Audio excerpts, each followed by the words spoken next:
করে বেশি তার পরীক্ষাও আসাদুন নাসি বালাআন আল আম্বিয়া। এই পৃথিবীতে আল্লাহ সবচেয়ে বেশি বালা মুসিবত দিয়ে পরীক্ষা করেছেন নবীদের, কারণ নবীরা আল্লাহর কাছে কম প্রিয় না বেশি প্রিয়।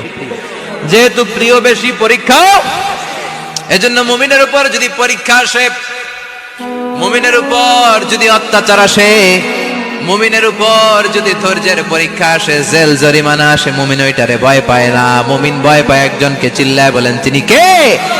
কারণ আল্লাহর ঘোষণা ওয়ালা তাহিনু ওয়ালা তাহজানু, ঘোষণাটা কার?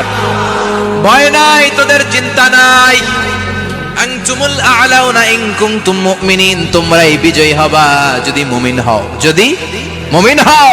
এজন্য ধৈর্যের পরীক্ষা দিতে হবে, আল্লাহর উপর তাওয়াক্কুল করতে হবে, অত্যাচার আর জুলুম আল্লাহর নামে সহ্য করে যেতে হবে। চিল্লায় বলেন ঠিক কি না? ওয়ালা তাহজানু, ঘোষণাটা কার? ভয় নাই, তোদের চিন্তা নাই।